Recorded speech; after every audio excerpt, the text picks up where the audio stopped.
لو بتصرف وقت ومجهود في التسويق ومفيش مبيعات، يبقى المشكلة مش في المنتج، المشكلة في الخطة. في الفيديو ده هديك خطة كاملة تمشي عليها خطوة بخطوة علشان تعمل مبيعات. بس قبل ما نروح للشرح، يا ريت ما تنساش اللايك والاشتراك في القناة.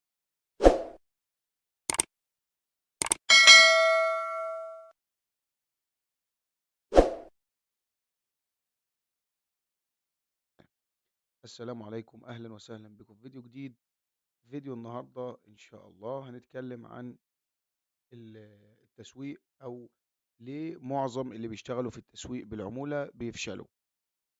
أول سبب معانا هو إنك بتختار المنتج.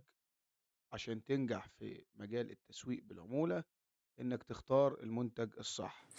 ما ينفعش تسوق لأي حاجة وخلاص، لازم منتج ليه طلب ويحل مشكلة واضحة. سبق وشرحت الكلام ده في فيديوهات سابقة على القناة، خش وشوف الفيديوهات دي على القناة. تاني مشكلة معانا النهاردة أو تاني حل معانا النهاردة، إنك لازم تعرف أنت بتبيع لمين. يعني ايه تبيع لمين؟ يعني مين العميل بتاعك، او سنه كام، او بيستخدم انهي منصة، او بيحب او بيكره ايه.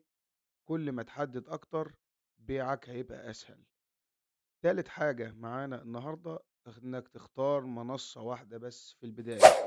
معظم اللي بيبتدوا في التسويق بالعمولة او مجال التسويق بالعمولة بيقول لك انا اشتغل في منصة واتنين وتلاتة. لا، انت اشتغل الاول في منصة واحدة، لما تفهم الدنيا ماشية ازاي وتعرف السوق احتياجاته ايه، تقدر بعد كده تتوسع وتشتغل في كذا منصة تانية. طيب، رابع حاجة او تالت حاجة معانا النهاردة، رابع حاجة معانا النهاردة انك تعمل عرض قوي. يعني مش لازم تبيع المنتج في البداية او لا، او تحط تارجت ليك في المكسب الضعف. لا، ممكن تكسب حاجات بسيطة، بس بتعمل ليك زبون في الأول أو عملاء في الأول. بعد كده تقدر تزود السعر زي ما أنت عايز. يعني مش تقول اشتري المنتج، لا، قول عرض زائد ميزة، ميزة للمنتج، زائد إنك أو تحط سبب يخلي العميل أو يقنع العميل إن هو يشتري منك المنتج دلوقتي. خامس حاجة معانا إنك تكتب محتوى بيع. يعني تتكلم عن المشكلة، أو تتكلم عن الحل، أو تتكلم عن النتيجة.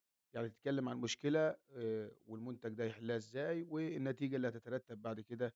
الناس بتشتري نتيجة مش مواصفات. يعني هو بيشتري حاجة عايزها تحل له مشكلته.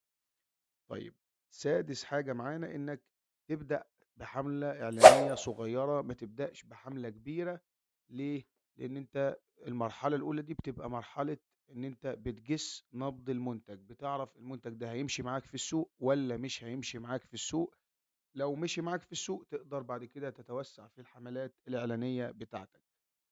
سابع حاجة معانا إنك تراقب أرقام بتاعة الإعلانات، أو أرقام تطور المنتج معاك. هل عمل مبيعات أو ما عملش مبيعات؟